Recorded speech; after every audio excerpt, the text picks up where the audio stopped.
welcome everyone. Welcome to another Astral Interview. And today I have with me Teza Zialcita. How are you, Teza? I haven't worked with you in like 10 years. Yes, it's so awesome. This is amazing that we can connect and explore. I met Teza in a meetup the very first time, and I went to one of her meetups, and she was doing a channeling session there, and there was quite a few people there. I think I went a few times, and then, Yes. you know, things change in life, and then I stopped going, and other things were happening, but wow, what an amazing experience that was. And then we worked together when I was working with the Body, Soul, Spirit Expo, and we ran into each other there. And of course, well, we had the store, Astral Connections, and every now and then Teza and I would run into each other in different venues since we were doing similar things. And Teza's world is the Akashic world. Yes. Akashic world. Let's talk about Teza. Where were you born? What's your life about? What brings you to the Akashic world? My childhood, and so I was born in Philippines in a little town called Gapan, Nueva Ecija. And at 6 months old, my parents decided to move to Manila. So I grew up in Manila for 17 years. My childhood was paradise. It's, you know, I was in the ocean almost daily, the Pacific Ocean. We live very close to the bay, and I'm always around the trees, flowers. We have a lot of animals. I take care of pigs, ducks, goat, you name it. So it was like this beautiful nature child until I was diagnosed with diphtheria. So at 2 years old, I was clinically medical, doctor told my mother, she left. So I had a near-death experience, and I saw my body, and my mom was carrying my body, and there was this oxygen tent and my two brothers running in the hallway. So it was so vivid that I remember it in my memory. And so as a child, I have no boundary, no filters. I could talk to the frog, the flowers, the trees. And I was actually very active. I had a lot of friends around me, and I gathered them. You know what's so funny is I've been doing these things that I'm doing right now, like teaching angels. I was doing it when I was 4 years old or even younger.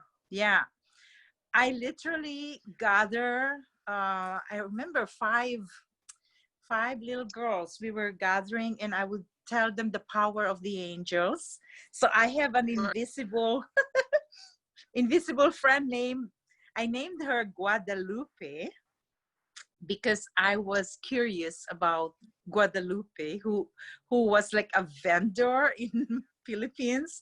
She carries this rice cake in her head, and I'm following her, and she's deaf and mute. So I was wondering, how can she communicate when she's deaf and mute and she's selling rice cakes? So as a little girl, I followed her to her home. I was an investigator. and then I found out her name is Guadalupe. So my invisible friend named Guadalupe is after this lady. So I'm such an inquisitive child, always into something. My mother literally, my mother couldn't keep up with me. So every summer months, for 2 months, I would enjoy nature in the countryside. That's my childhood. Wow. So growing up, you were happy in nature, and it was like your family, and you could intermingle with it, not thinking there was anything unusual about it. And as a child, we're so innocent that anything's possible. Yes. now, okay, so this is when you're a child, you have this near-death experience. Mhm. After death experience, what changes in your life? After that near-death experience, so basically, my happy self was interfered with sexual abuse. Oh So no. I didn't realize that I was sexually molested by my babysitters as an infant. Oh no. Yeah, so I was For having that. nightmares until I was 27 years old. I would wake up in the middle of the night and I would see a changing table. There's an infant, and a few guys were touching my private part while they're changing my diaper. So I would wake up from that nightmare. And at 27, I went home back to the Philippines. And my sister told me, do you remember your babysitters? She has a lot of sons, and they adopted a girl named Marilyn, and she killed herself. And I said to my sister, why did she kill herself? Because she was sexually molested by these brothers. At that time when she was telling me the story, I felt this heaviness was lifting off, like a spirit was lifting off my body. And then I realized that was the missing link to my nightmare. I was an infant being molested by these guys, and my nightmare disappeared. Wow. So yeah, so when these things happens, It's the amazing how life events and how our subconscious mind communicates with us to help us resolve traumas in our lives. And many people experience trauma and don't even realize that this is possible, that they can let go of these traumas. They carry these traumas with them into their adulthood, and you were lucky that you were able to let that go. What advice do you have for someone who experiences Mhm. trauma right and Yeah. and because you've experienced it and let it go? So what advice do you have for someone who's in trauma right now? Okay, so I do multidimensional healing. So Akashic Records is actually clearing your multidimensional state of being, because Right. we are multidimensional and people are not aware of this. Like, we have our emotional body, our mental Yes. body, our Yes. etheric, our astral, and Yes. we could tap into so many dimensions. So by seeing a multidimensional healer, a shaman, all these healers are here around us to help us go back into the timeline where you were molested, and we kind of like rebirthing yourself and your soul. So we are able to release, to take that entity or spirit, energy, imprints from that timeline that you were traumatized. Because what happened, our spirit is huge, our soul is huge. So when we get injured or traumatized, there's a fragment of our spirit that is stuck or left in that memory, cellular memory. So when your cellular memory is imprinted, that cellular memory keeps repeating the frequency or the vibration of the story. So Right. then we attract another sexual abuse, because this thing happened to me. That's why I could relate to it. So another Right. sexual abuse would be rape, and all these things that are happening, because that cellular memory is It's still in still, you.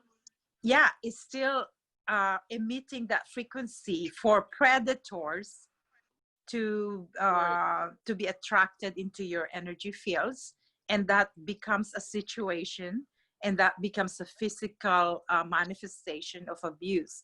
So a sexual abuse is very deep because it's actually attached to your spiritual being, right? Any abuse is obviously trauma, but the sexual abuse is there's a lot of entanglements with it. Yeah, a lot of karma. And so these repeating events that happen in your life, is there a way to overcome them through the Akashic Records healings then? Yes. So what happened in an Akashic Records reading or healing is you are given the bigger picture of sometimes a past life would come, and your karma, like a sacred contract. I call it sacred contract. You know, Dr. Caroline, well, I don't think she's a doctor, but Caroline Mace, who studies sacred contracts, archetypes. She's one of my teacher, and I resonate with her teaching because of our background. So my background is a Catholic tradition. So I have a lot of, like I grew up studying the Bible, right? And I went to a private school with all girls. So all this experiences in this incarnation literally has a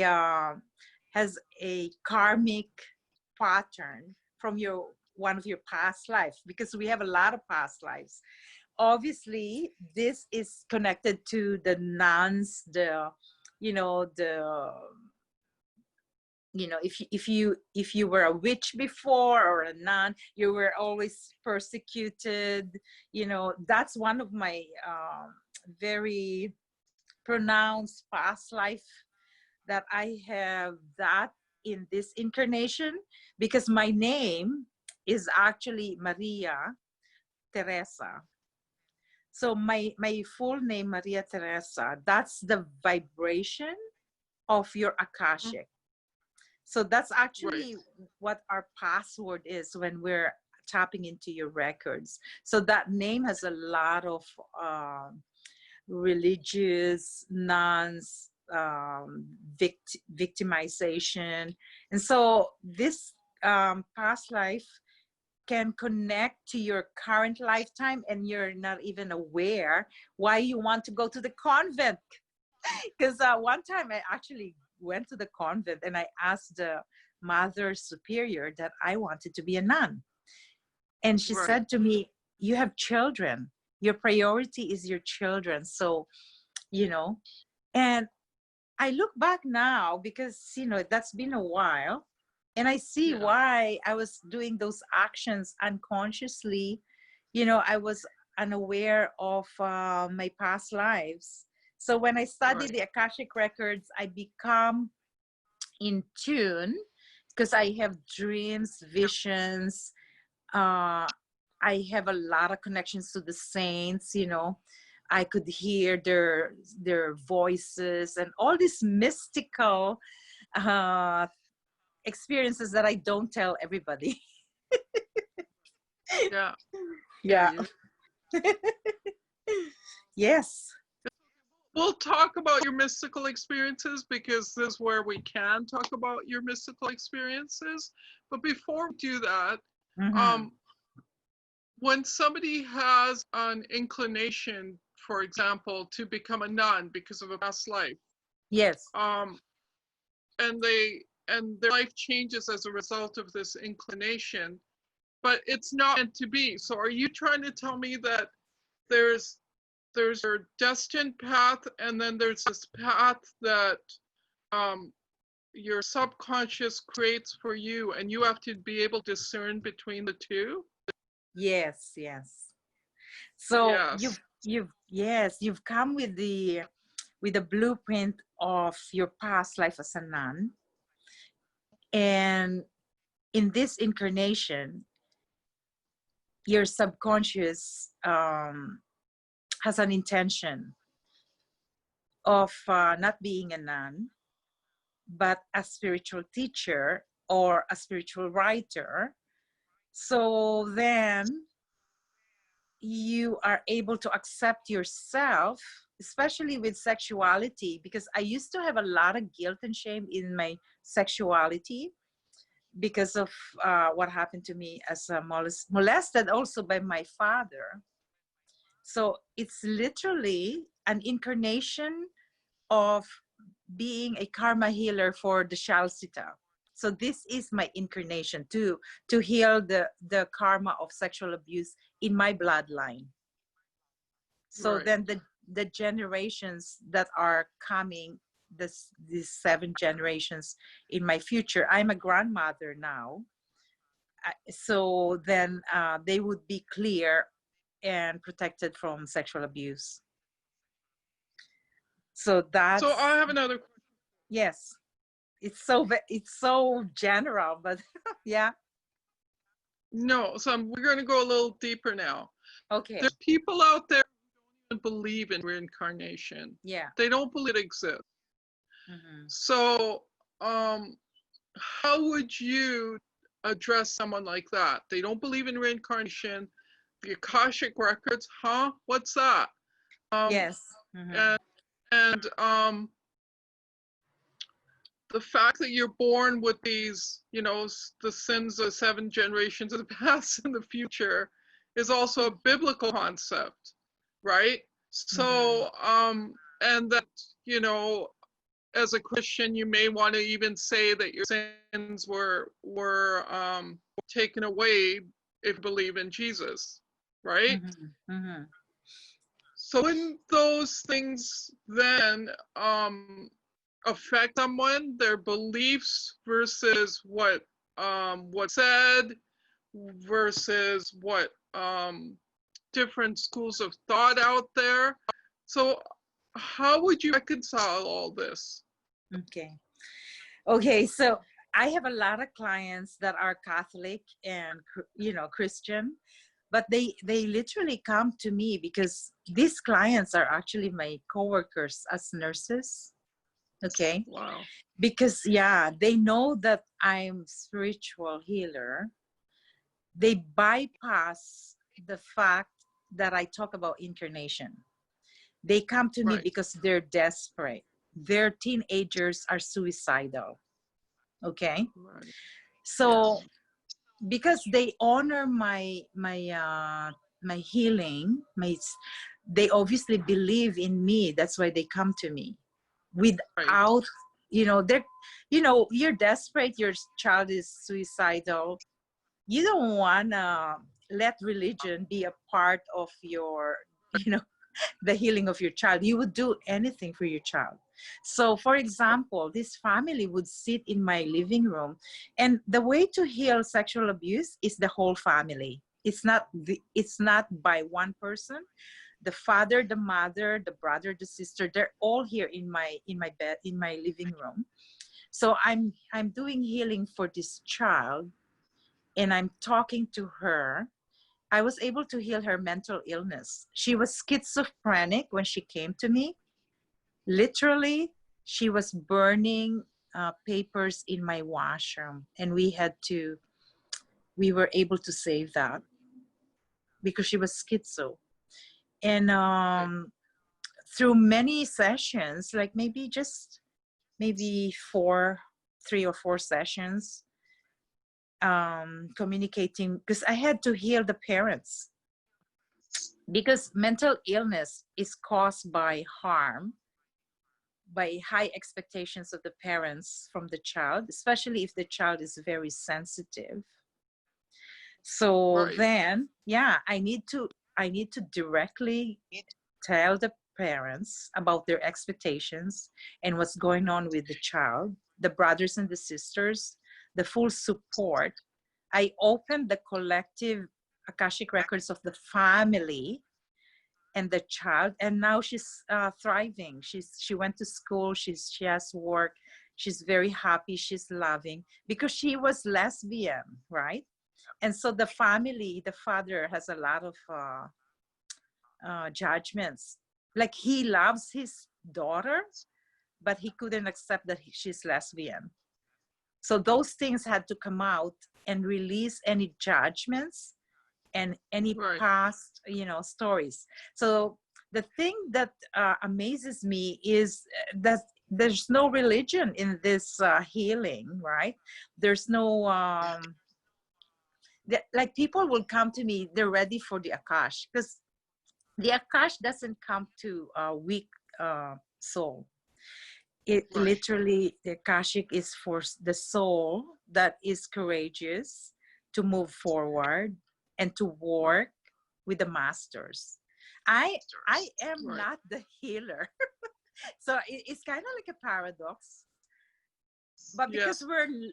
we're linear, the only word that can come out from us is I'm a healer because I'm doing healing. But the healer is actually the ancient ancestors, enlightened ancestors, the gatekeepers, the ascended masters, Archangel Metatron, Archangel Michael. So I work with these masters to bring the healing energy that comes from the celeste, that comes from the earth. So I'm just a vehicle, a channel, a facilitator to create the sacred space for the healing of the individual and the family. You know, the work you're doing is not easy work because you're actually helping people deal with some of their toughest things. It's one Yes. thing to be to do a reading, but it's Yes. not, you're not just reading, you're actually No. transforming people's lives, not just one individual, but a whole family. And that Yes. must be really you as an individual, because all these traumas that these clients of yours have, you have to somehow cope with in you when you're working with them. And thank you for doing that service, first of all. And I ask you next is that you've worked with many clients probably by now. Can Yes. you told us a story of this one family that you've helped? So more than that, can you tell us of a story of a client where you've had a positive experience? There wasn't necessarily trauma there. It's just what I'm trying to say is that whether you have trauma or not, I believe everyone should get an Akashic Records reading. That everyone should experience it, not just necessarily someone with a trauma. So can you talk about the experience you've had with client where generally how beneficial the Akashic Records healing or reading is to a client, whether or not you have trauma in your life? Yes. Well, there are a lot of stories, but the fact that it can help you tap into your highest potential. So like I've been traveling to Calgary when I started doing the Akashic Records. So some clients of mine there actually became an author. She's an author and she became a famous healer. So she's able to tap into her next career. It will help you in your practical life because Akash is actually your soul. So your soul is interactive to the soul that is embodying your body. So because your soul is expansive, there are potentials of limitless potentials that you can tap into while you're in this body. But it's a choice, and it's also a work for you become more responsible and accountable for all your thoughts, actions, intentions, words. So I am very conscious and cautious and aware of who I am allowing into my field. That, with that said,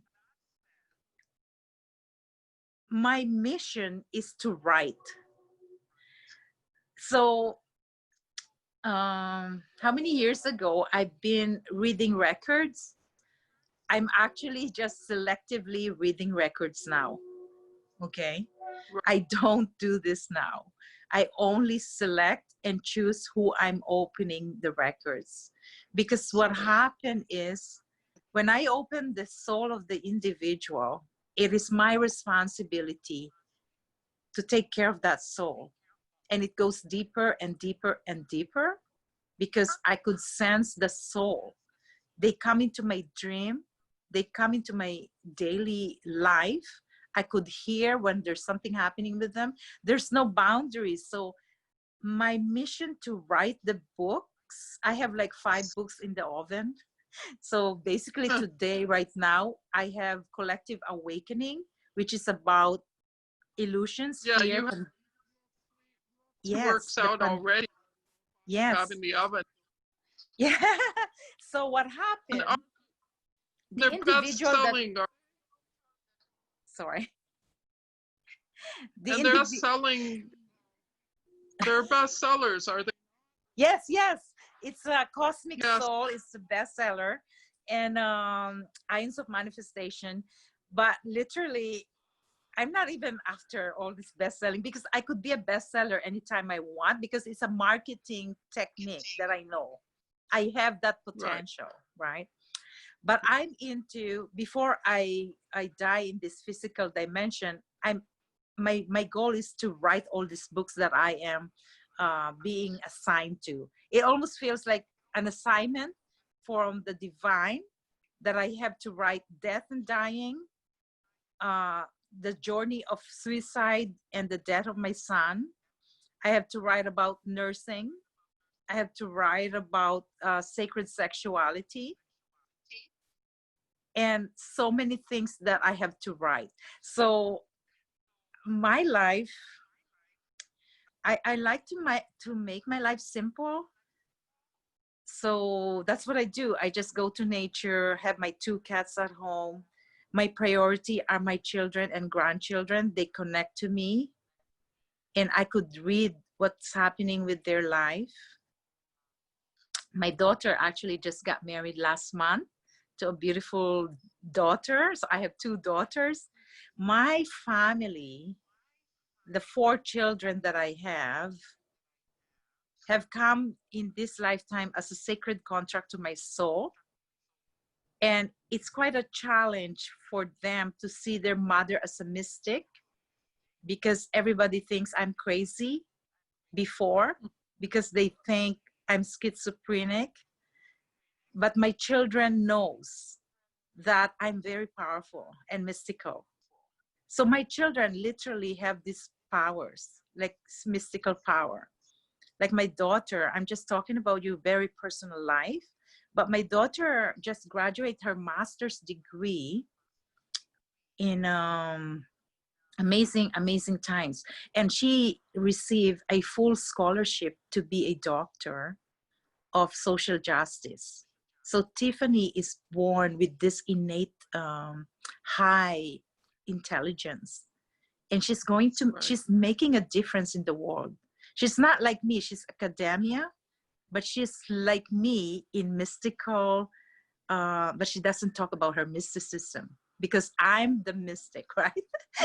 And because of this incarnation that I have here in Earth, my son taught me that time is golden. Time is gold. It's like a liquid golden light of Christ consciousness. And it's in this amazing vision that I received last December, preparing me for the pandemic and what's happening in the world right now. So I don't know how I got there, but that's my life, Shiros. Yeah.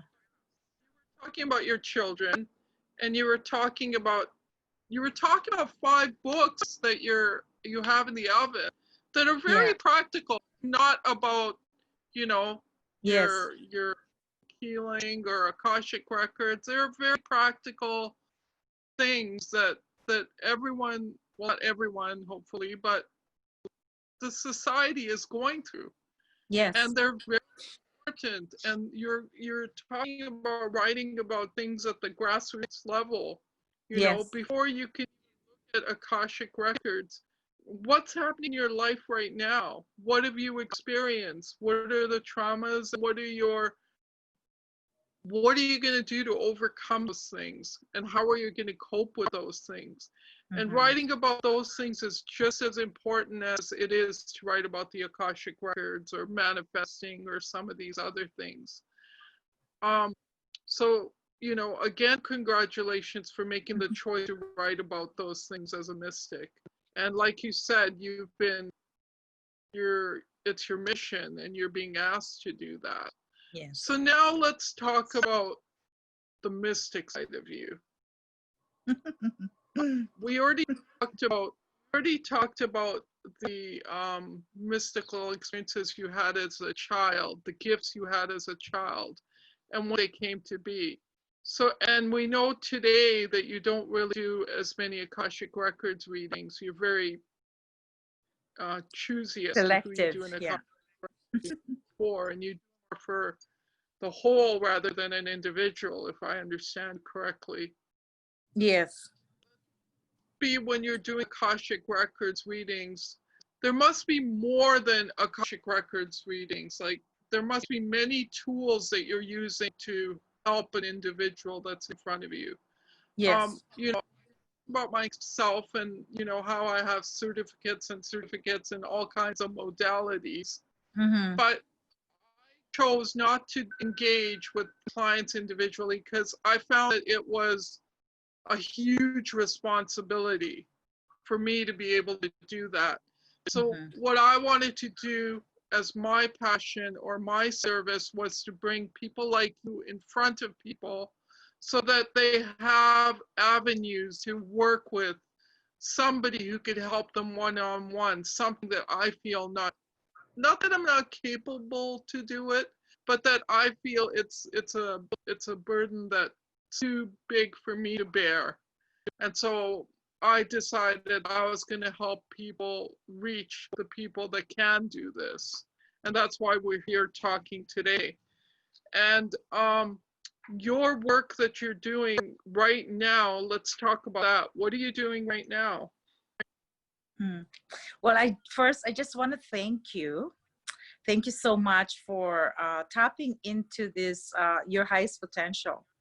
Because when you bring people like me into your audience, into other energy fields, you're a messenger. You're a bridge to communicate things that people have to hear, things that we don't hear from the media, from the politics. Things that are hidden are the pure wisdom and knowledge that people need to hear now. This is the time to tap into the light and to the pure light of our incarnation.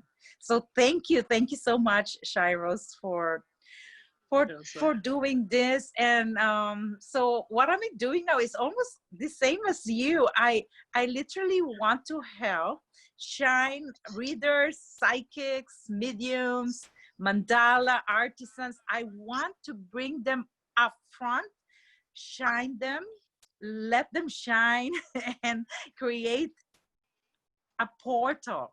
I feel we are anchors of the golden light, or whatever light you think you are. You know, we are anchor. So every person has this divine kundalini, and that beautiful light that resides within you is here in this mother earth. And if we right. can have 10 people gathered in a circle, beaming light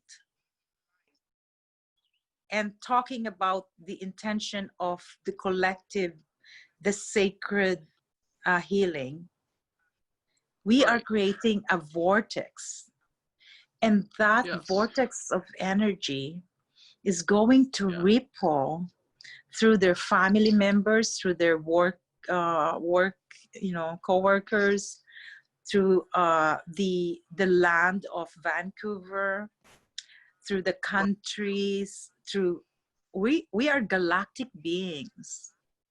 And this is the time to remember, and the time to fully embody the power and the, it's not even mystical anymore. It's becoming more scientifically proven, the quantum field. Like Edgar Casey was the sleeping prophet. We don't even need to go into a trance to access the records now. Like the doctor, I'm losing his name, but there's a doctor that is really into the Akashic field, Erwin Laszlo. And so it's been proven that this exists, and that people with pure hearts and pure intention can tap into this through a sacred prayer and the initiation of the masters. So literally, I work with the masters of light. And a friend of mine who's a doctor, Dr. Rukavina, told me, because he comes for a reading. This is a while ago. He was actually he's okay. So my books are records of individuals that come for a reading. Right. And so one of the reading is the law of integration. And when a doctor highly intelligent comes to my session, their questions are highly not linear. Like the question was, what is the mathematical patterns of existence? And I look at him and I'm like, are you freaking kidding me? This is your question? That's like a question mark in my cartoon character. But because I believe in my skills, right? I believe in the gift. Then I will see a vision. So I saw a vision of a person driving and has a car accident, and the person had an amputation. And so the doctor literally was jumping out of my sofa and said, Teza, you're channeling. I'm like, channeling? What am I channeling? That's Ben Hogan. I said, who's Ben Hogan? Ben Hogan is my master, he says to me. He's a famous golf player, and I follow him because this doctor is an avid golf player, right? So he says to me, he comes to my dream 3 times in a row, and he's very angry at me. And he says to me, can you ask him, why is he angry at me? I'm like, really? Okay. So I get a word, it's integrity. Right? So I told Brian, and he says to me, that's the formula. I said, what? The formula for the law of integration. It's what is the mathematical patterns of existence is integrity. It's like integration. Like this sacred geometry, right? The flower of life. If one line, if for example, make it simple, I told him, I cannot understand what you got, right? He was able to create a theory out of this vision. He says to me, it doesn't matter if you're a nurse, a garbage collector, a doctor, what matters is your life is integrated into the light. Like all your aspects has no shadow. You're pure light, really. Like even if you have a shadow, you're able to accept it. Like I deal a lot with women who had sexual abuse, and I'm so amazed like how they're able to be successful. And so I'm like their mother, really. So this woman, it's amazing. Like when we're talking about success and how this thing can change you, I hear horror stories, worse than my story. And I'm able to help them see and accept themselves for what they are. Like most of them, when they're sexually abused, they have misconception of their sexuality.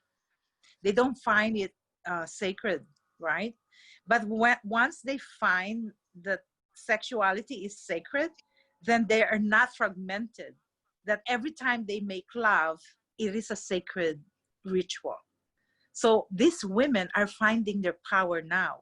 And these women are coming out and becoming a healer in our 888 Lines Gateway event on August 8th and 9th. Hooray. So, yeah, so that's so, yeah.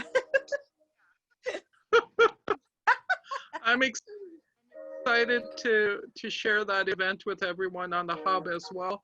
I actually posted it last night, so it's there. So it's the one event that's there, and I'm really looking forward to helping you promote it. We'll talk about the event because it's important to definitely talk about that event because it's coming Yes. up really soon. Very soon. But before we talk about the event, I still want to go back to you. Yes. You shared some experiences with us in your childhood, but lately, not lately, but last time we talked, you shared some other experiences with me. And they're very fascinating experiences of recent experiences you've had, you know, including the passing of your son. Talk to us a little bit about how that affected your life. Mm-hmm. Wow, you're really going deep, Shiros. I love it, love it. Oh, Theo was a very close son. Yes. Okay. Every time I talk about him, you know, I'm a human being. So there's this in my heart, literally when he died, I was physically hurting. Like my heart, I would wake up and I have physical pain in my heart.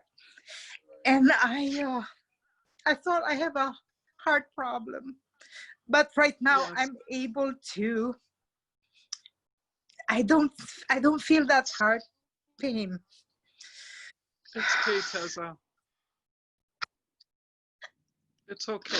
He's you. He's here. He's with So you. yeah, he's very close to me.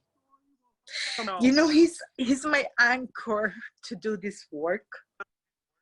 And without the Akashic, without the Akashic records, I won't be able to see the bigger picture of his death. I would, like any normal mother that had gone through this pain, would just be depressed, would just be sad, and would be alone and not be able to shine their light. But because I have this tool that I was able to find the bigger picture, and I'm able to communicate with him daily, intimately, I was being able to guide. And that's the contract that I have with Theo. So Theo is a very powerful soul. He literally took the same karma. He was sexually abused when he was a child. So as 2-year-old, he was sexually abused by his cousin. So many years, maybe 10 years of counseling, I went with him. And during that counseling, he was able to find his strength. And everything that I actually teach, I taught to Theo. He was my faithful student. So, you know, sometimes, well, I asked God or the universe, what's the difference between me and Theo? Why wasn't he able to let go of his pain? And there was no answer. The answer was his soul chose to incarnate, and his soul chose to exit so I could do the work.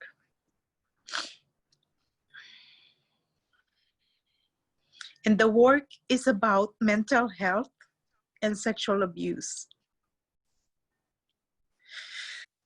The deepest wounds and the darkest wounds of my soul, Theo had. So he said to me, Mom, I came to your life to heal your inner child. because I know you're going to do great things. So when we had an investigation because we don't know what happened to him. Right. The night before he had the coma. So we've lived together for 33 years. He never left me. Sometimes he leaves me, I think he left me for a year. He was trying to go on his own and he couldn't. Came back to my home. I want to express this because Yes. so Theo was a genius. When he was 3, he was able to read a book. So Wow. he was unable to fit in the school system. He would tell me, Mom, I'm so freaking bored with that school. I can't listen to the teacher. I know something is not right, especially with history and so he's a very, genius, right? So I tried and tried to help him even graduate high school. So then, he will go to night school. I have to drive him back and forth because he wouldn't go. He was able to get a diploma. And, because of his genius mind, the bank, TD Bank, was able to hire him with a high school certificate. He was a financial advisor. Wonderful. He was one of the top West, top millionaires, right, for bringing money in the bank. But he says to me, Mom, I'm suffocating. I cannot stay in the bank because I know they're crooked. I cannot live being a banker because I know I'm just creating more madness with these people. They're trapped in their illusion about money and interest. So we talk deep and he tells me these things. And I said to him, maybe because you have to learn to know the enemy, So Shiros, his guide is Horus, Lord of Horus. Okay. When he closed his eyes, he could see the eye, the all-seeing. There's my cat. Gaia actually is his cat. That's his cat, Theo's cat. So, yeah. So I'm revealing all this deep. It's not a secret because I sometimes tell my close friend, but I'm revealing this so for mental health patients, because I'm also a nurse for mental health patients. So I literally spend time with them. I take them to the garden. This is what I do in the nursing home. It's so funny. It's not a typical nurse because I spend time with the mental patient and take them. Well, I have a certain individual that I take in the garden and I bring them up to their truth, because mental illness is such a taboo. And then when you get into an institution, you become zombie because the doctors label you with schizophrenia, depression, and then you get into this antipsychotic medicine that has so many side effects, and then you ended up being more dead. It's like you're a walking zombie. You're trapped into the medical system and you're not able to find your true essence, your soul, what you're supposed to be doing with this, right? So to go back to Theo's story, on the last day in his life, so we were supposed to, we went for lunch because my birthday was like last week and I went on a retreat. So my birthday, I always celebrate it in a sacred moment, like a retreat by myself. My children knows me. I always go on a retreat. Even when they were small, I would close my door and I have the sign, Mom is on a retreat. So my children grew up with me having a retreat with God. It's a different childhood. So anyway, so we went for lunch and then he told me, Mom, I quit my job. I'm very stressed.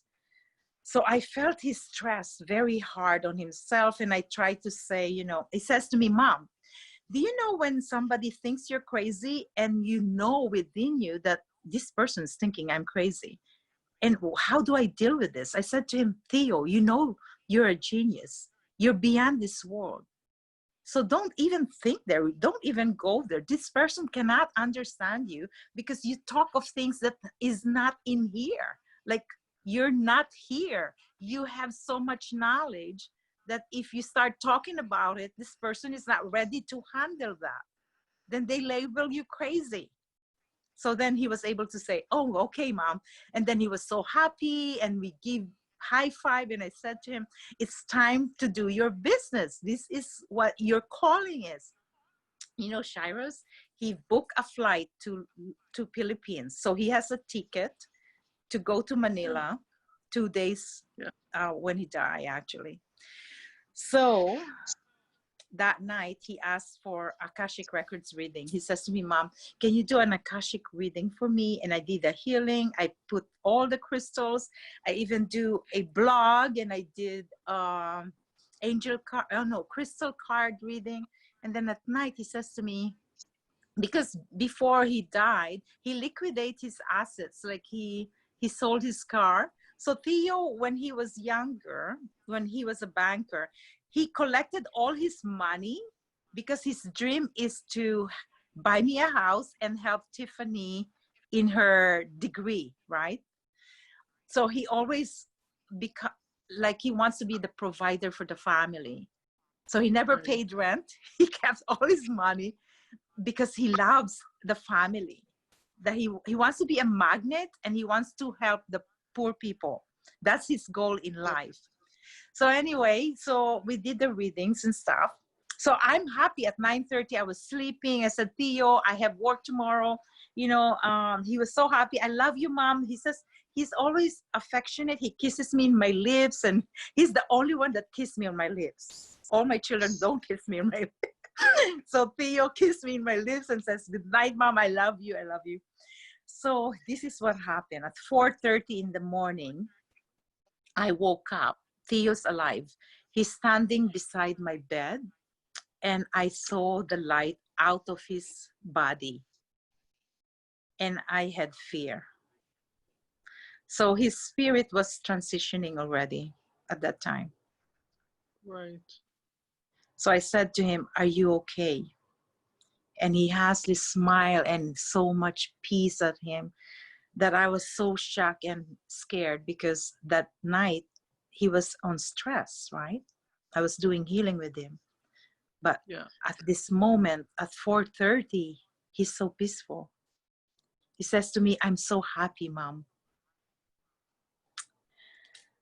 And I knew there was something off.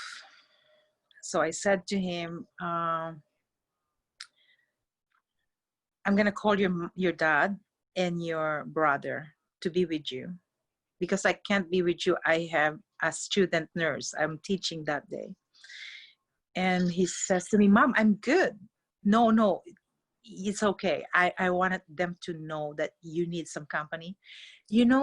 My ex-husband, Ted, actually came here and gave him coffee and spaghetti. They have time. He said, I love you to his dad.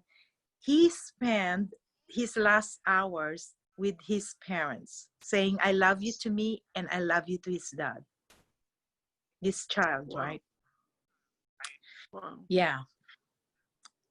So he always reveals to me his stuff, There's actually a very intimate stuff that he revealed to me. I'm revealing it now because I think people need to know these things are happening. He says to me, Mom, I don't think I'm going to go home to the Philippines, because he was. I said, why? Well, I have to tell you something. I said, what? I was dating this girl and I didn't know that she was a prostitute. And I'm like, what? But she didn't let me pay. He said this. And I'm like, oh, that's a good thing. I was laughing at him. And he says, Mom, I don't think I want to be there. His background is sexual abuse, right? Right. So You told he us. didn't want to fly to Manila and be with this woman, but they fell in love. So I told him, Theo, why are you judging this girl? You are the one having sex with her. Do not judge her. And you know what happened? He smiled at me and said, oh my God, Mom, you're so kind. You're the most kind person. I'm happy. I'm going home. Oh my God. He was able to forgive whatever himself, or he was able to let go of that thing in his head, the judgment. Right. And, you know, we were so happy. And I told him, you know, go to sleep, have some sleep, because he didn't sleep. And I was editing the book Cosmic Soul at that time. This is 2017, November 22. Today is a master number, July 22, right? Yes. So, you know, for 2 hours, I'm editing the book. I couldn't save the book. There was an interference. And the next thing you know, I was in the nursing home. I was texting him, and I said to my student, I'm sorry, I have to text my son the whole time, right? At lunchtime, he didn't answer me. The whole morning, he says, I love you, Mom. He was listening to me. The lunchtime, I texted him. He was hit by a truck. Five foot Freightliner. He had a brain trauma, and he only had 2 days to live. And yeah, I'm sorry, Teza. so I'm telling you the story. It's like a trauma in my cellular system.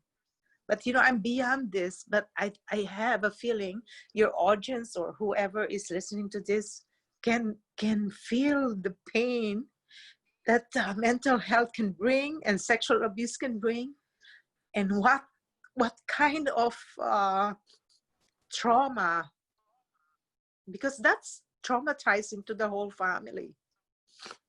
Yes. So I got a phone call and I had to go back home here, and the police were here already investigating. There was no sign of there was no sign of distress, because he wasn't suicidal. Cheryl's. I asked him if he was suicidal. He says, no, Mom, I'm happy. I'm going home to Manila. There was no suicide note, nothing. What happened is a mental breakdown. Right. The investigation was he took off his clothes and he ran towards the truck. So there was a snap in his brain, because he was carrying a backpack full of books and a peanut butter sandwich, because he was going to the library. I told you, he's a freaking genius. He's always studying. It's always doing all this thing. So that's the trauma. And then for 2 days, we were in the hospital. The whole community. You know, I used to coordinate Om Healing Community. I did 5 events with the spiritual healers here in Vancouver. Even actually from LA and Calgary, they came here to this event. Chikunga from Edmonton came to the event. You know, I didn't know that this community is the one going to support me in the death of my son. Right. So during the times of his comatose, he asked me to open his portal.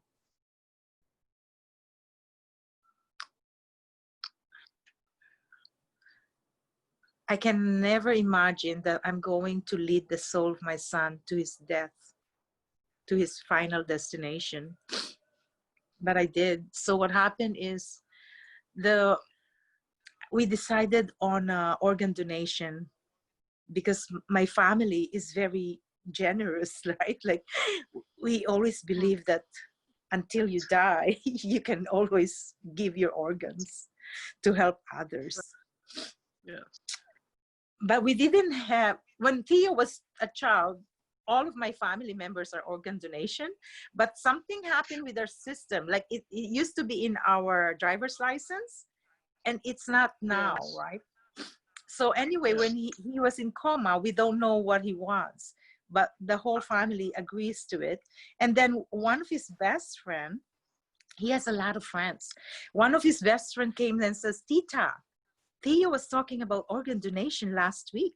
And I'm like, oh my God, we did. We are doing this, you know. And the whole community, the janitor in St. Thomas More was bringing food, huge containers, feeding people. Like there's a feast in ICU. There's like hundreds of people, you know, coming in and out. The whole community was touched by this.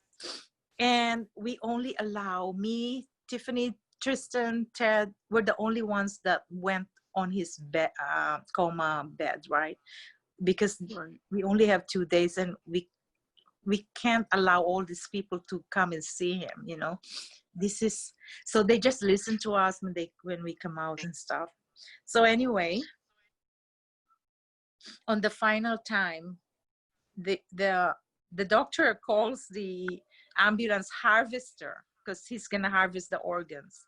This is a very, you know, organ donation is a very very like difficult. It's actually, you have no sense until it happens, because what happened is they're testing people that will be viable for the organ, right? And they check Theo's body that is viable and strong for the person. So while it is Right. happening, they're also preparing the surgery of those people. So imagine, Right. yeah, 2 kidneys, liver, and lungs, and the other people that are receiving are also in the surgery room, okay? Right. Because it's only between 2 hours that the organ has to be transported. Right. And also there's 2 hours, like if they took the life support of Theo and he didn't die within 2 hours, then the organ is not good. So he has to Okay. Yeah. die within 2 hours. So it's very precise timing. So the doctors tell us that do not expect that this is going to be successful, because we don't know what he chooses, you know. So Right. when this is happening, the harvester was late in the traffic for 45 minutes. So the doctor told us, you have 45 minutes. Okay, Shiros, I was dancing passion fruit Drake. My eyes were closed. I was dancing inside the ICU. We were playing music because Theo was a dancer, and Right. we always connect in happiness and dance, and you know. Right. So during the time of the 45 minutes, I was having hesitancy to open the portal because I want to respect the grieving process of my family. But then Theo was telling me, okay, so I could hear Theo, right? So I'm a medium, so there's no barrier. He says, Mom, Yeah. There's no. open it now. It's very strong. I'm like, okay. So I said to my people, close your eyes, guys. I'm going to open the portal. And so they closed their eyes, and I asked our 2 archangels, Jeremiah and Azrael, to be on Theo's side.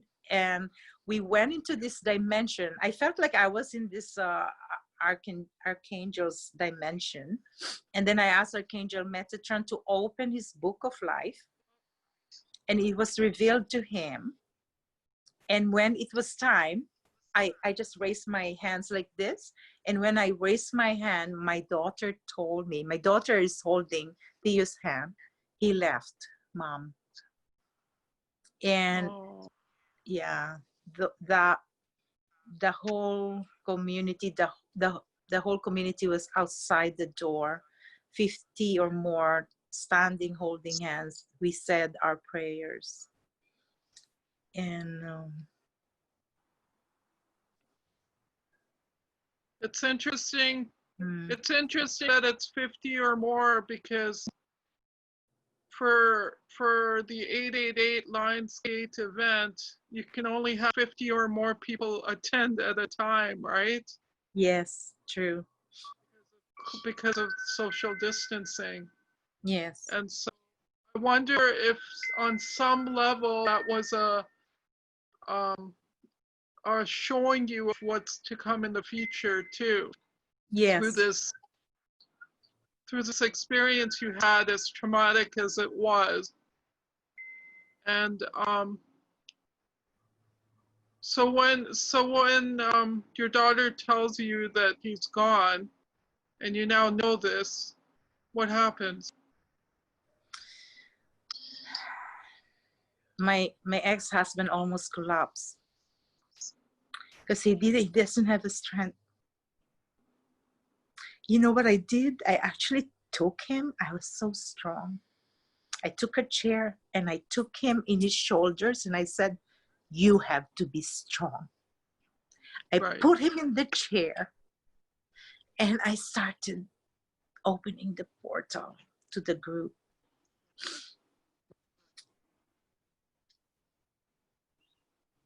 We have to wait. We have to wait for his body for a week. Right. So we prepared Theo, and we opened his casket, just us, the family, and then we had the ceremony. Shiros. I bought 260 crystals.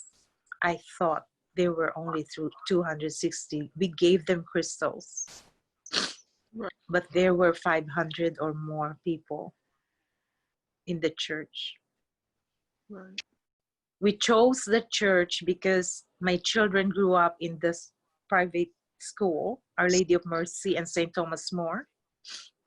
Because of, remember, my past life was like a nun. And I have a close encounter, close intimacy with Our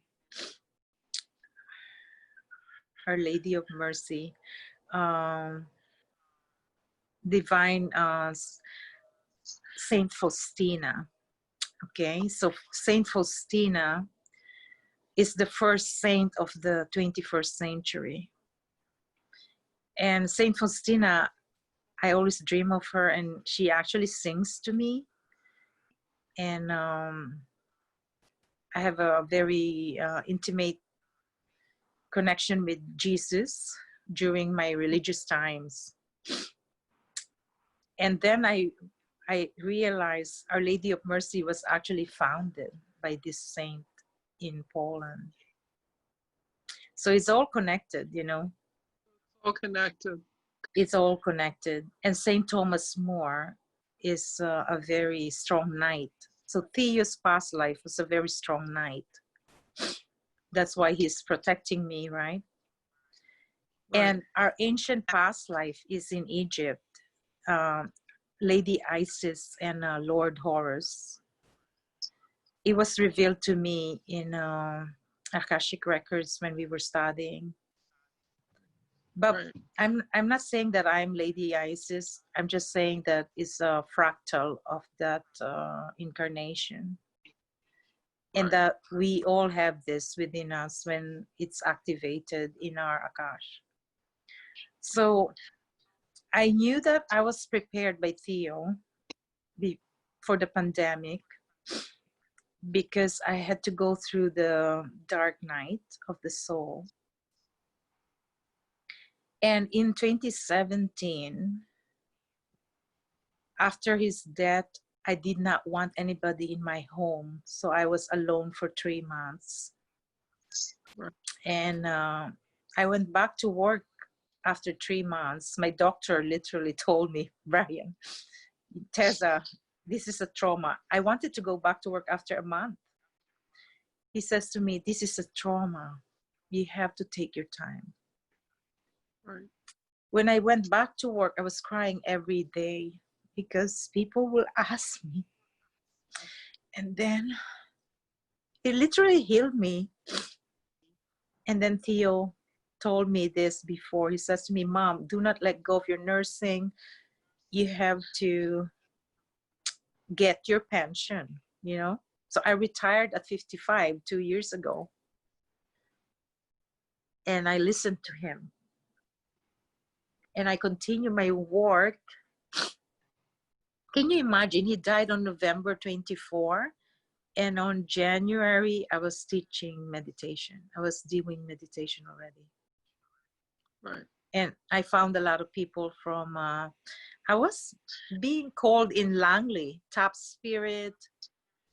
And then I went, you know, for a few months, I was in Infinite Serenity and Top Spirit. Between them, I was doing a lot of healing for 6 months. Come December, there was a vision. So we're jumping shift. It's like from Theo, did we finish? So, okay, see, this is the punchline here. We don't die. Yeah. Yeah. Yeah. So yeah, absolutely. Absolutely. He is present in my ear, in my dreams. He's present. His body is even present to those 4 people. So I asked my doctor, is a mystic. So Brian Rukavina is a mystic. I said to him, you know, I'm finding this strange. When I'm receiving messages from my mom, you know, it's far. The vibration, the frequency is far. With Theo, it's so present here on Mother Earth. Then I recognize the organs are carrying his frequency and it's alive in someone's body, right? So that's why he's so present, because the organs are alive, the frequency is alive, he has the memories, he has all this, you know, amazing gift. So we don't die. We chose this fractal of life where we live in parallel universes. This is now going into the multidimensional state of our being. We live in so many dimensions. You know, when you remember someone in your thought, you're actually there. And that person is there in that thought. Because thoughts are form of subtle energy that will be created in your manifestation, because that's how it is. It's the law of manifestation, the law of vibration. We are being governed by the universal laws. And you can Google that, you know, you can study that. And so from the death of Theo, what transpired from there is just amazing gift for all the family. My daughter was able to create a book out of she's actually created the thesis for her master's degree. So Tiffany has a book about him. It's personal detail, and I watch her examination, because you have to be examined by the doctors when you're doing a thesis, and the whole group was crying.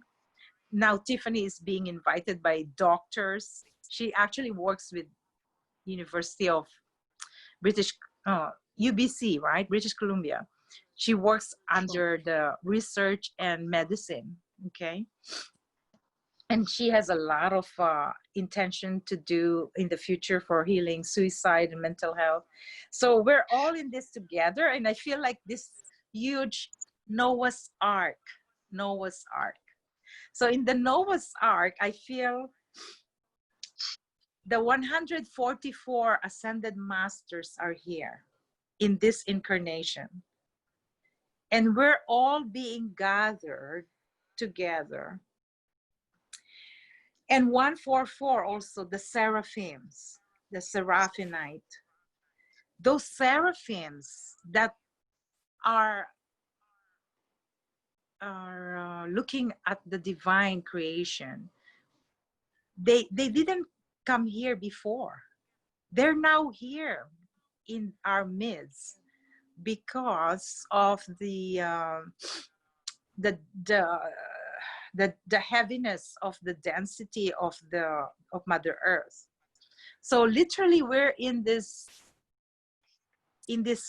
timeline of, are we going to make it or not? You know, it's like the new earth is being rebirthed in the dimensions of human beings that have done the work. So as a conduit of that divine knowledge, we are here to share this. We're not here to hoard this, just like the elites or all this propaganda in the air, the interferences. They're hoarders.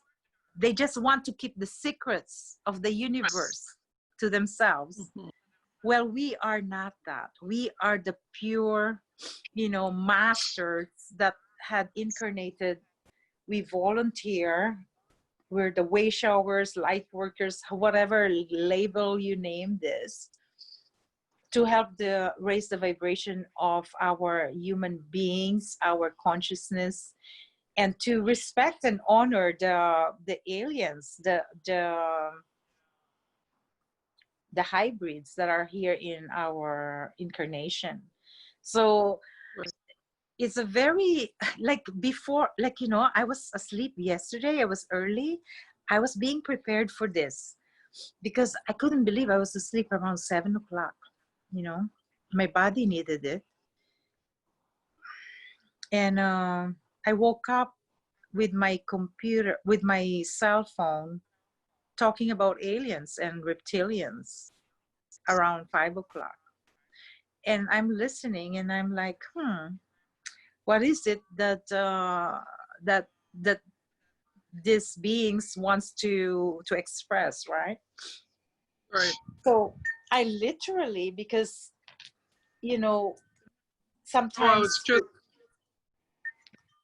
in my head right now thinking those subjects, reptilians and alien beings, because you had mentioned them to me earlier. At don't do you hear the forget sound? Shiro bees. Do you hear the sound, Sharos? Yes, I do. There's some sound of like twinkle twinkle. Chimes, they're here beside me. Yeah. Oh, the chimes. Yeah. Yeah. So basically, Theo was a victim of the reptilian energy, the malevolent. So the reptilians are, how do I say this? We have the reptilian brain. A part of our brain is reptilian. So in the evolution, this is a very, very diverse and vast concept, right? Especially for people, because maybe the audience could be aware, could be awakened, or could be just starting. So literally, we're tapping into a dimension that not too many people are aware, and most of us light workers know about these things. So where do you want to start? Dear, it seems to be some importance in talking about this. So I would say just follow your heart in what you say and just express it as truly as you possibly can.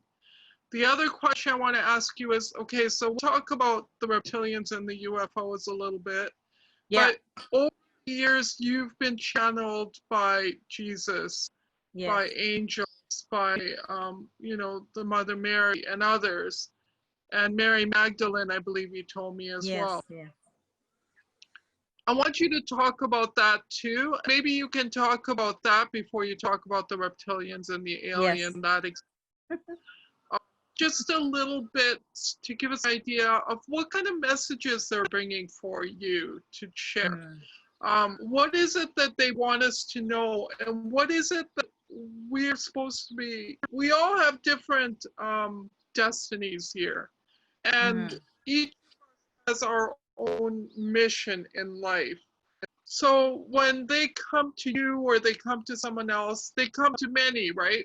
Many people say that Mary Mag, and they come with different messages for everyone. So what messages to you? Okay, let's talk about one particular prophecy, vision, a prophetic vision that I had on December. Okay, so I've been teaching angels maybe, well, since I was a child, but professionally I was teaching angels 2016, and it shifted into Atlantis archangels. Now, Right. on December, I was invited to a meditation by this amazing healer, Irina. Check her out in Utopia in North Van. She's amazing. She just went to a pilgrimage of Mary Magdalene in France. So she went to the cave, you know, and for some reason I wanted to be there. So I went there. And when she started the sound healing, they have a sound healing and light language, I was transported into a realm, and the place was a you know what, when I get transported physically, I'm also feeling visceral reaction to the energy. So the realm was a temple. It's Oracle of the Delphi, the temple in Greece. And in that temple, I saw pillars around me. And I was wearing a white robe with a crystal skull.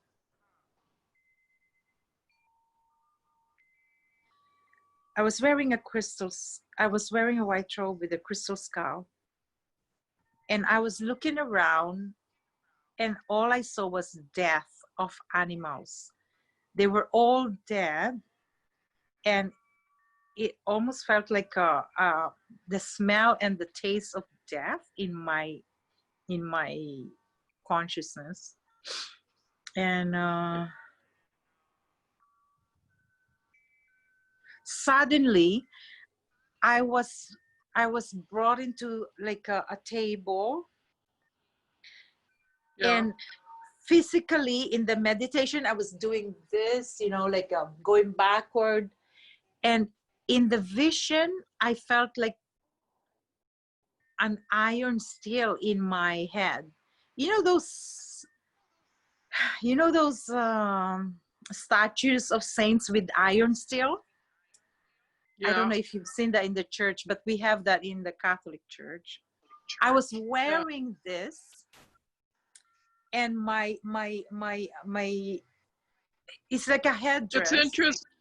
Yes. As you're sitting there, it looks like you're wearing a headdress right now because your head is right in the center of the mandala around you. Yes.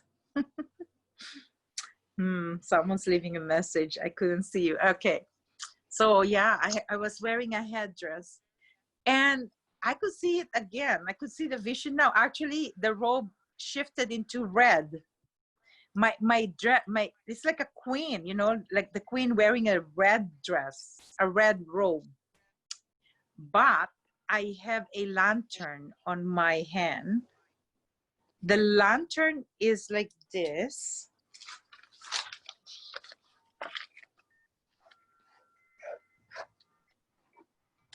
It's like this shape, okay, like a diamond.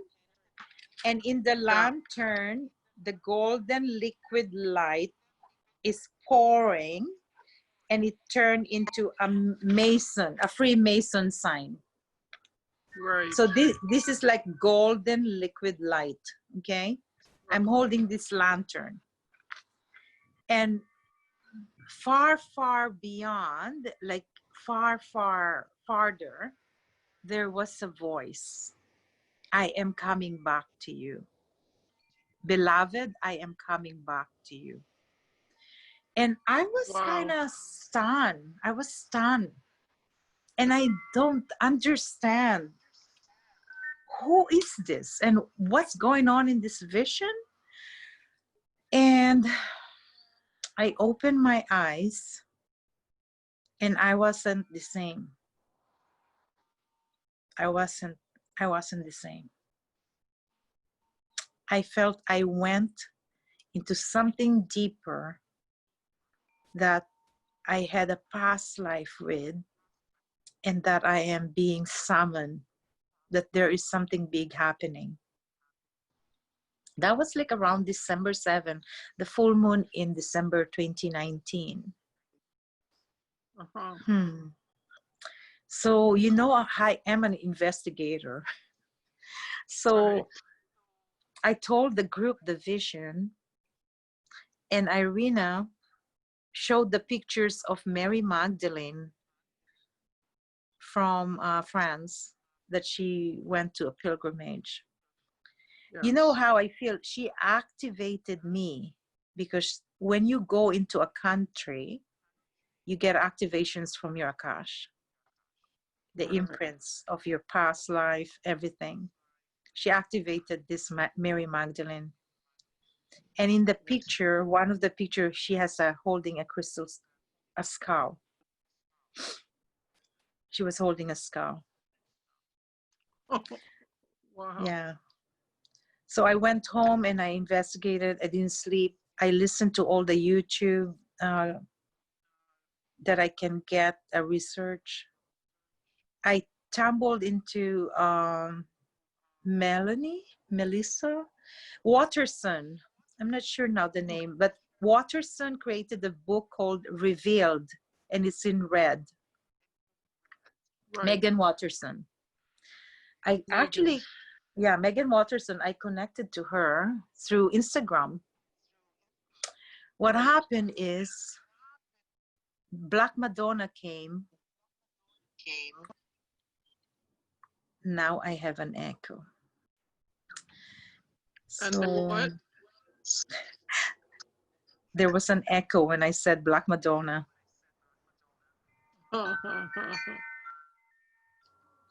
So I went to Banyan bookstore, and I found Black Madonna statue. It's like a wooden statue.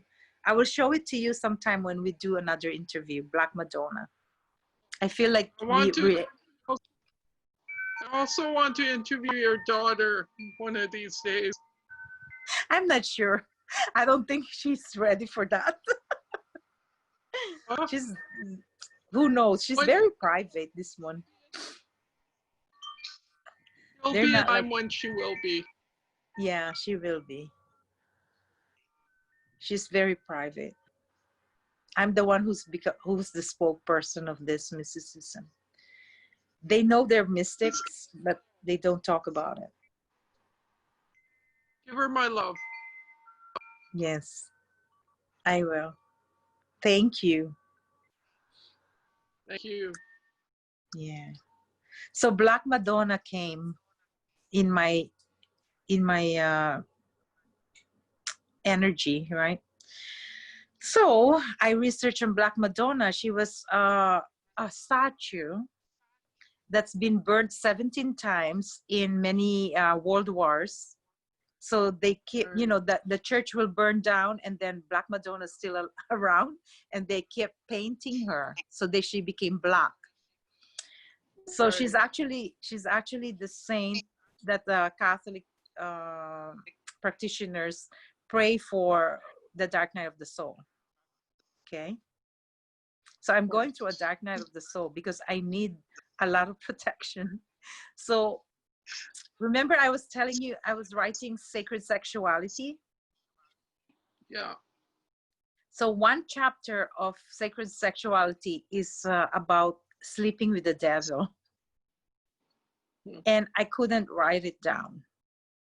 But when Black Madonna came to me, and I have her beside my bed, and I was doing a chapter, I was able to write about the devil 2 times that existed in this relationship. And I was able to flow with ease and grace without any throwing up or diarrhea. Because every time, you know, when I write, I'm reliving the chapters, because words are activations. Yeah. So when I'm writing, I couldn't write about this stuff. because it makes me feel sick. But with Right. Black Madonna, I was able to write it with flow. Right. Wow. Yeah, so that was the chapter of Mary Magdalene and Black Madonna and Jesus coming to return. And the message was, when you're given wisdom, you're not supposed to hide your lantern inside your house. You're supposed to put it by the doorstep, so then people can see your shining light. Right. And that was the message for that. And so it went deeper and deeper until January. Okay, New Year. Let's talk about New Year. I was doing a lot of ancestral healing. I was just home clearing and everything. Archangel Metatron was channeling through me because I had to start the Atlantis Archangels workshop. It's a 7 weeks course with people, right? Teaching them the 12 archangels and also activating their past lives and the masters. So it's a very intense studies, right? Because you're reliving your past life in Atlantis, in the temples, you know, and the archangels are attuning you, giving me their signs. So I've received many. From that teaching, I probably receive 5 attunements from the archangels. So they will give me a sign to write. Like, for example, I will show you this sign.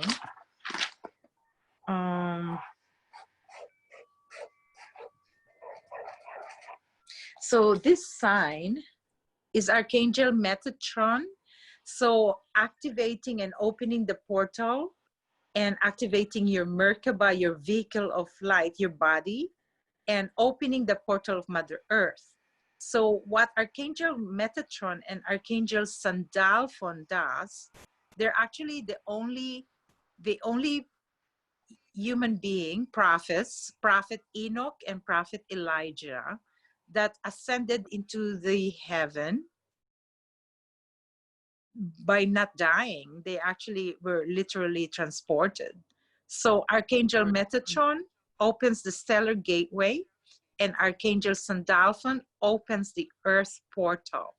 So what happened with these activations, you're able to receive downloads and information and knowledge from the cosmos, because Metatron holds the Akashic records.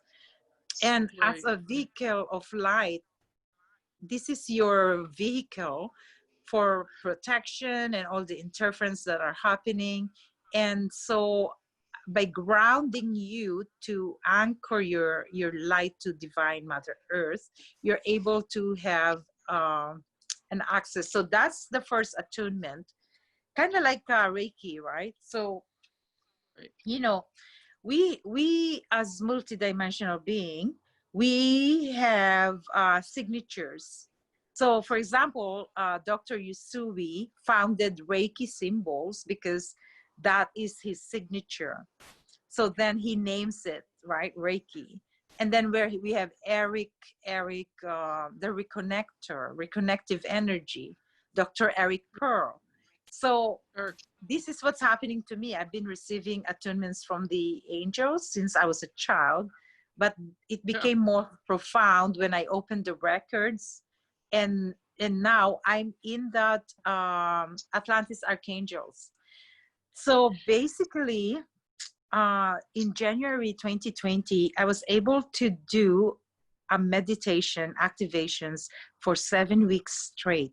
Okay. In February, I was called to fly to Tucson, Arizona. So this was all pre-booked because I'm supposed to go there in Tucson, Arizona for the gem trade. Yeah. Yeah. Because I'm a channel of crystals too. I'm a crystal soul guide. So when I went to Tucson, just me and my niece. Okay, my niece is a lawyer in Los Angeles. She is the one who's following me, not my daughter, it's actually my niece, Marivelle. And she's a lawyer. she Right. has crystals in her office, huge crystals that I gave her, you know.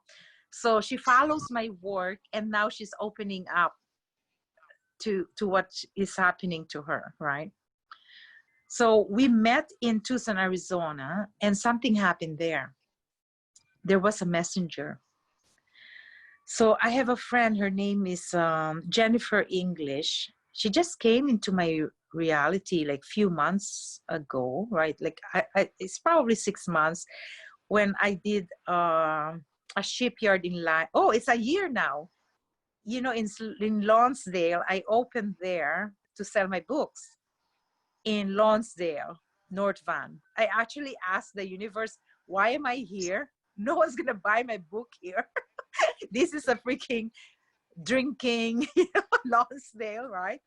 Well, you know what happened? I met this soul, Jennifer English, and she is a radio announcer in Tucson, Arizona. Wow. So I met her on the gem trade February 7. So while we were there, we received a strong message. I actually brought my book. It's called Over Self Awakening. I was studying Dr. J.J. Hortak. Are you familiar with the work of the Keys of Enoch? Yes. Yeah. Yes. So Over Self Awakening was okay.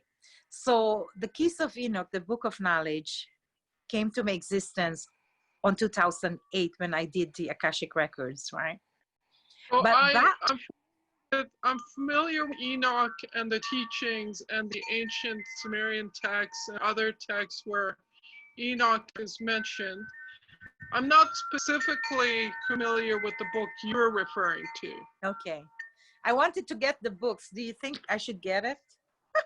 But it's going to be messy because I have to go back and forth. Anyway, so check it out. The Keys, the Book of Knowledge by J.J. Hortak and Desiree, their husband and wife. They traveled around the world.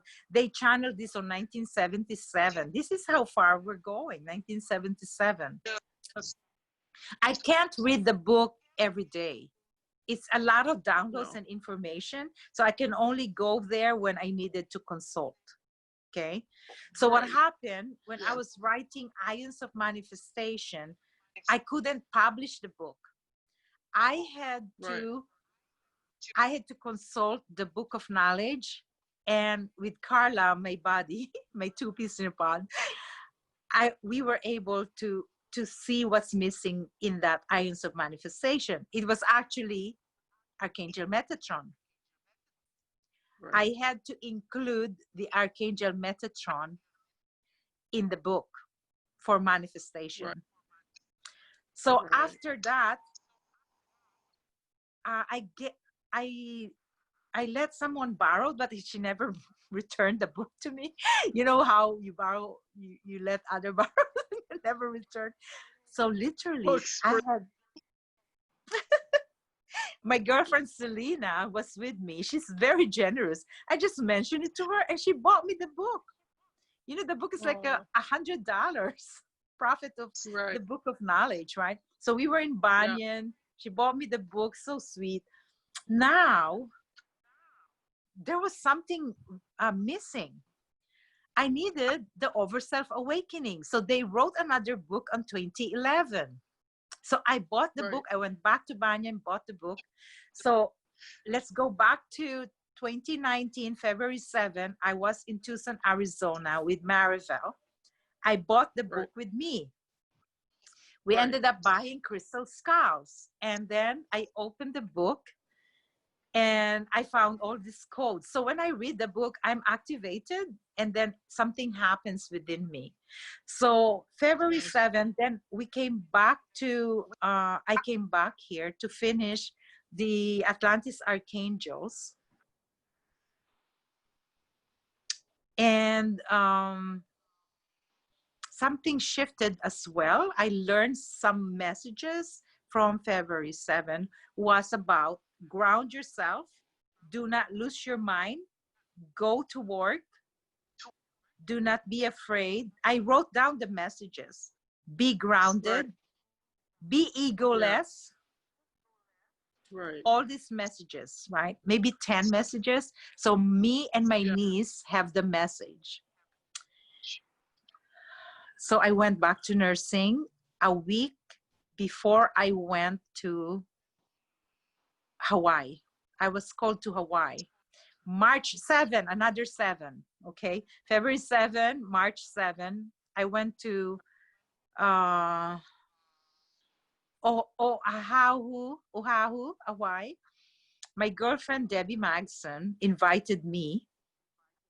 I was supposed to go there on the March 24 with my co-nurses, but she invited me and she says, Teza, I'm going there the same month, the same city. Why don't you spend 2 weeks with me and then spend another week with your friends?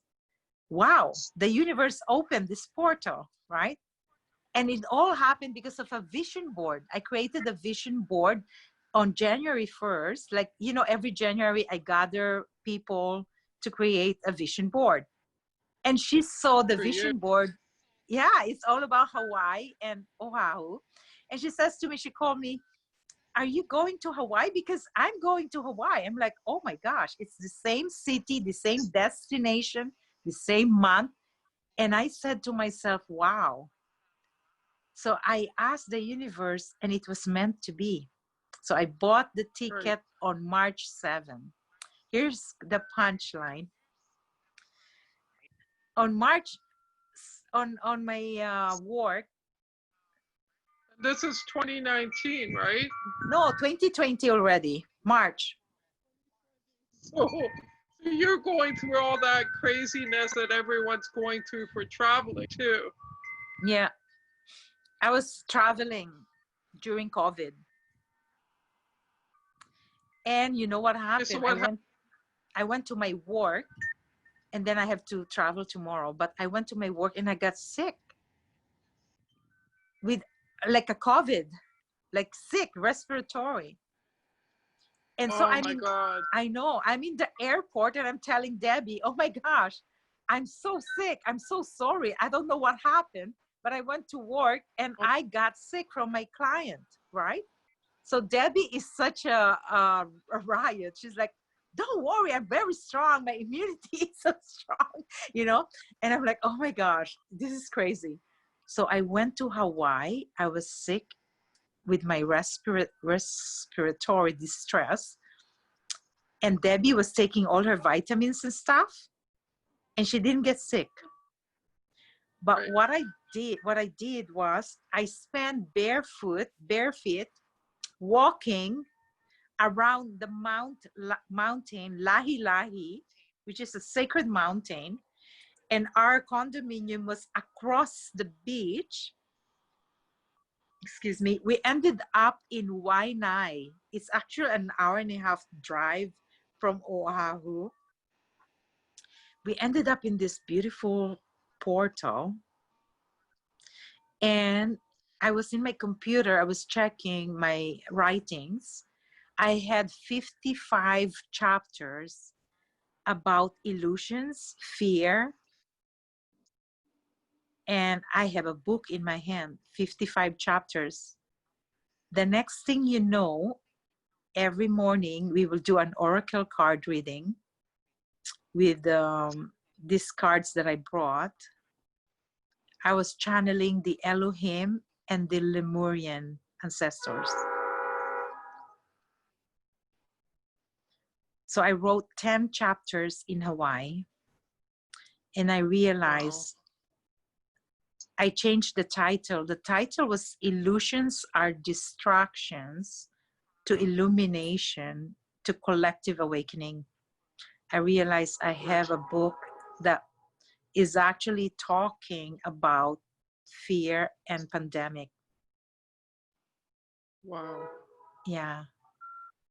So that, yeah.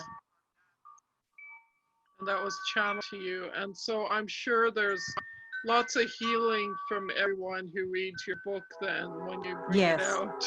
Yes. It's very deep. It's deeper than Cosmic Soul. You know, Cosmic Soul I launched it on May, just last year. It came bestseller on May, right? Right. But you know what happened? All the book events was canceled. The Banyan, I was supposed to be on Banyan on May 7th this year. I was Yes. supposed to be in Indigo Metrotown on April. It was gonna it was gonna fly. It was gonna launch, but I had to be in isolation in Hawaii for 17 Yeah. days to walk with Mother Earth. I have to Yes. be in isolation in my apartment to put it all Yes. together. Yes. And then I have to be in isolation for 4 months in the nursing home. I was working full time with COVID residents. Right. Can you imagine? They literally put me on isolation. And I was asking the universe, why am I here? Because I had to see what's going on in the world by being in a micro. Okay, so my nursing home is my sanctuary. Everything Right. that's happening in the universe is happening in the nursing home in a micro, not in macrocosm, because it has to be simplified to my existence so I could write about it. Because if I'm exhausted and I'm listening to the media, I'm unable to purify the messages. So the nursing home is actually my sanctuary to connect to the dying, to connect to the mentally ill, to connect to to fully become human.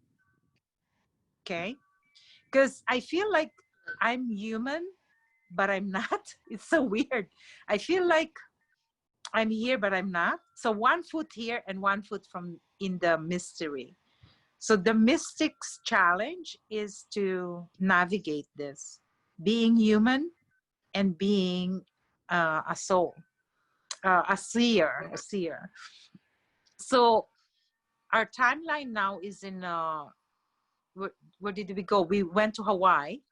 So I connected to the ancestors, and I was actually a Lemurian starseed when I was in the Right. Philippines, because the Lemuria sank in the Pacific.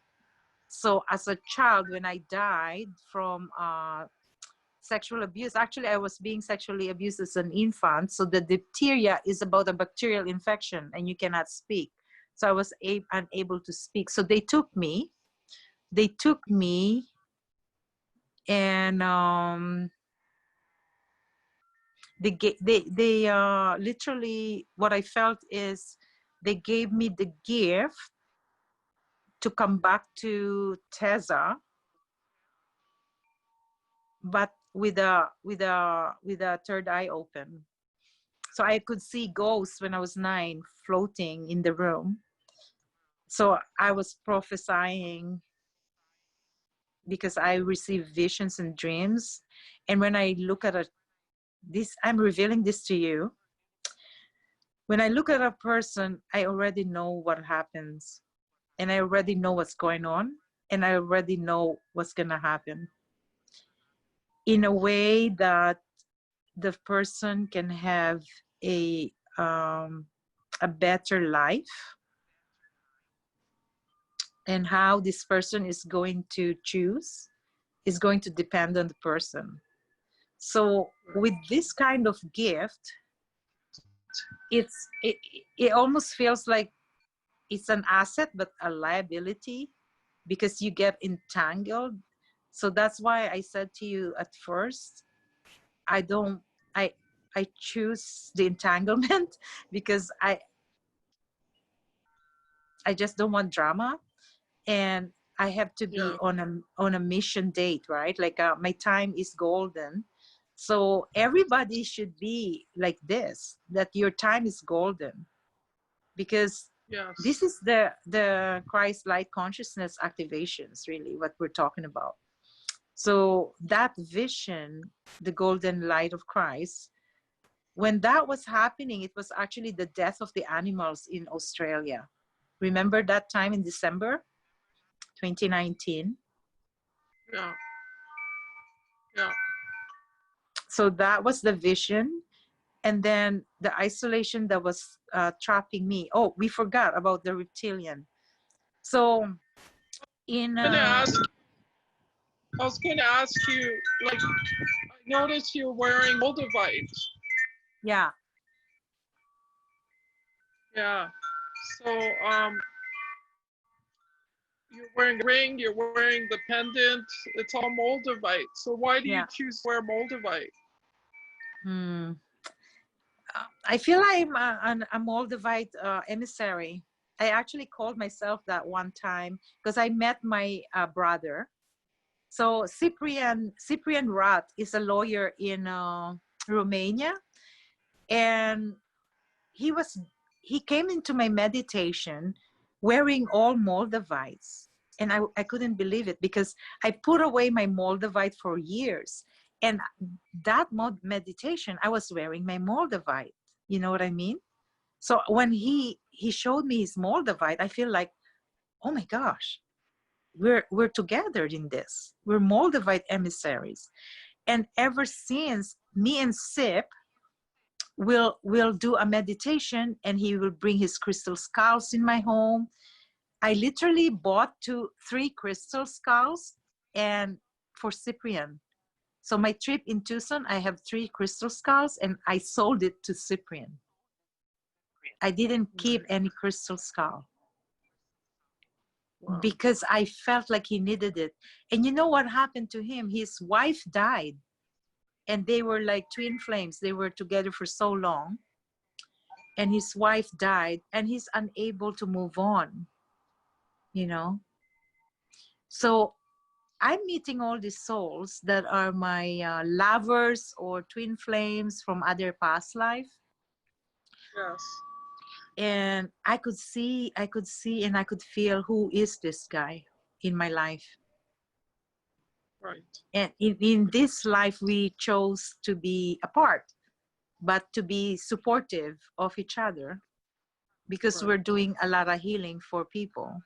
He's not a healer, but he is in his own self, right? Right. And Cyprian, it's just this. So Moldavite is a meteorite that only drop.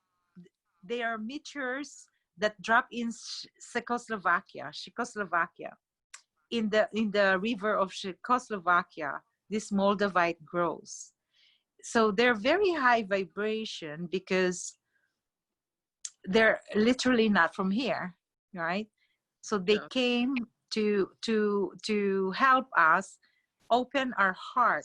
They're green. So the green is for opening your heart, for a higher Right. vibration, remembering your true essence, that you're not Right. your body, you are a soul living this life, but you are Right. multidimensional. So I just have them like they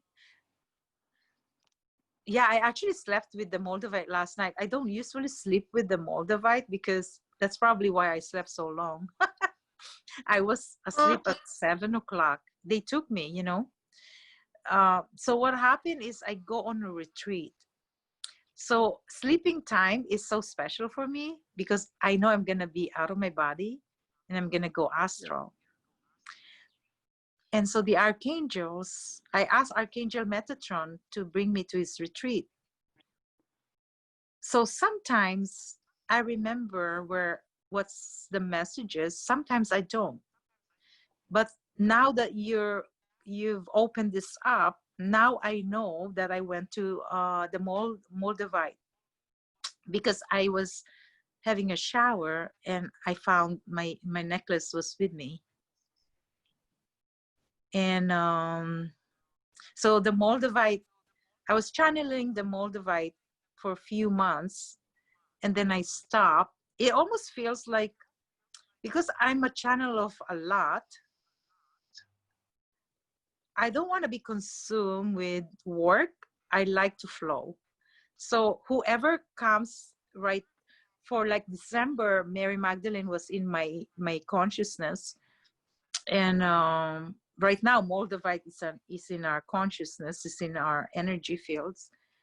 So then I Yeah. could channel, right? Whatever is happening is coming. You know, I love astrology, so I have 4 or 5 planets in the house of Scorpio. I'm Right. very strong. So I asked the planets, why did I ask for this? Like death and rebirth, Scorpio is about sexuality. So that's why my incarnation is about sexual healing, right? And my Right. Neptune is in Scorpio. That goes deep, deep, deep. My Mercury is in Scorpio. My sun and moon is in Scorpio. And there's one planet that they can't figure out because I don't have the time of my birth. My mom doesn't remember. So I went there because this is what it is. Akashic is the blueprints of all evolution, manifestation in the universe and all other universes. So the planets are here as conscious as they are. They activate Right. us in our blueprint. Our birthdays, our, you know, our land is an akash. So everything that you see has a blueprint. Like an architect will build a house, and the architect has to have a blueprint to put this foundation. So this is what is happening. So your soul has a blueprint, and how you can incorporate and find the bigger picture, just like this mandala.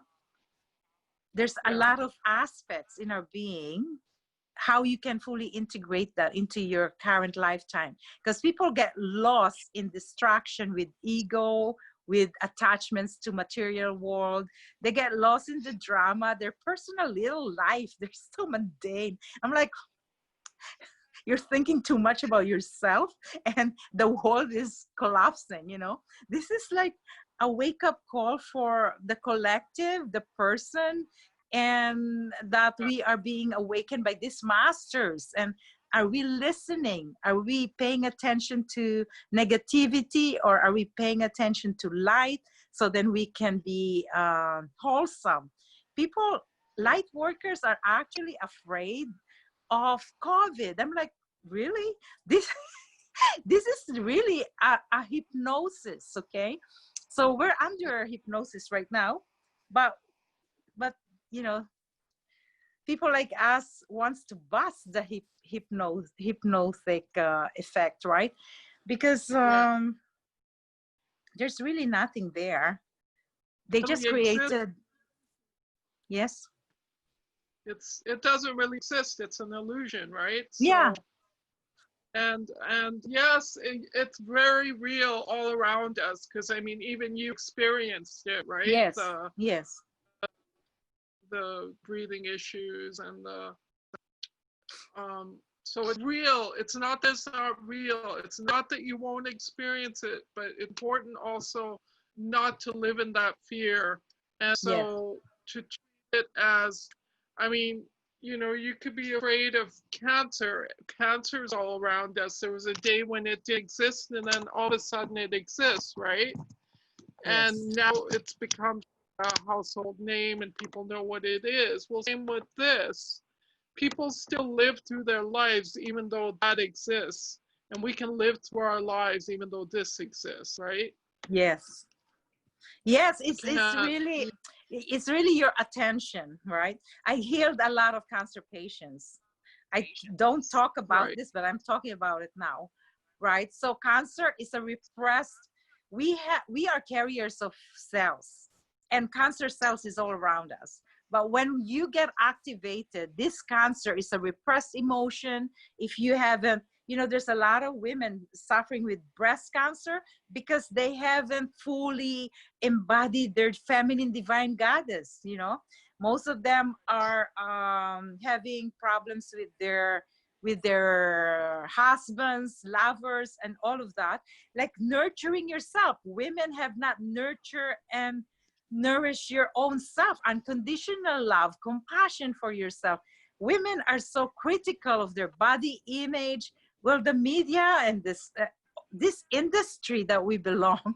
So Cancer is just this wake up call, a wake up call. Hello, tune into your heart. Tune into your, how much love do you have for yourself? Do you prioritize yourself, right? Yes, absolutely. Yes. So, I have a question for you. I have Yes. another interview to go in. It's Melanie Sarita. Oh, I love Melanie. Yes, that's awesome. We haven't talked about the reptilians yet. I think we could talk about it. Just a short one. We could talk about it. Sure. Okay. So, my first encounter with reptilian is on 2009. I have a client from Nebraska. So it's a Skype session. And suddenly when she was talking, it was all over her. She was shape-shifting. And I'm like, do you recognize this? Like, and then she was dying of cancer, blood cancer. And she was telling me, yeah, I asked the reptilian to reveal to me the karma. And I'm looking at her, I'm like, this woman is crazy or what? Why is she asking for the karma to be revealed? Because she thought she was dying. She said, well, I'm dying anyway, so I want them to reveal to you why they're here, right? So obviously this session was a contract. So with that are you okay? Yeah, so with that encounter, I was like a zombie, like you know, an electrical shift. It was blank. I was blank. It was actually an interference because I started opening the Akashic records. So reptilians are literally like on the fly, like in that moment. At that moment, I was interfered. So I didn't know what Akashic records, I didn't know what I tap into. So I was a newbie. Then I did a lot of research. So basically, they're like human beings. They're here. There's malevolent and there's benevolent. So the malevolent wants us to stay in the karmic wheel. So we keep repeating this incarnation because of karma. So we cannot ascend. So ascension is literally your consciousness is evolving into a beautiful, powerful, joyful, loving light frequency. Right? They're raising the vibration. But the reptilian agenda, the malevolent, wants you to stay underground, under the earth, or just holding you back to your body's consciousness, like that karmic wheel, the wheel of life in Mother Earth. And so I did all the research until I've had clients that have reptilian energy that they're not aware. So reptilian energy is about they're called, some people are hybrids. So some people are born with a reptilian entity, you know, and they just they will reveal it to you when you're a spiritual healer. They will shapeshift. And some of them are here to help us. So in January, remember the Atlantis Archangels? I was channeling Metatron and I was so tired. I went to a nap at 8 o'clock in the morning and suddenly I was taken. When I say I was taken, it almost feels like an abduction. an abduction in my consciousness. And in this abduction, I was driving fast on a black sports car, and I hit the wall, and the sports car became a diamond shape, like a spaceship, a black spaceship. Then I felt trapped, and in my head, in my fractal, excuse me, I'm having this, I have all these fractals, and in the darkest space, there were two green eyes. They were lizards, right? The two green eyes. And suddenly I felt they were hammering my private part. They were entering my, my vagina. It was so painful. And the weirdest part is my body was in orgasm. But my consciousness was in pain. And even when I'm in an astral, I have direct connection with the archangels. Right there when it was happening, I called Michael and Metatron. And suddenly, everything was light. Yes. And the pain was gone. Yeah. So I woke up to call on your angels, to call in your guides. Yes. Yeah. That's why you have to have a relationship with these masters, because you're not protected in astral if you don't have this, right? So even if I'm asleep, I was able to call on them, and I opened my eyes. I didn't have the fear that I experienced on 2009. I didn't have any fear. I was fearless and I was calm, and I know there is something big that's happening in the world, in the collective. And I went to school. I went to teach that night, and I told my students about this. I revealed it to them. And so the reptilian energy is rampant. Oh, just a sec. Yeah, you disappear. Are you there? Listener will really, really appreciate you. Oh, thank you so much for doing this for us.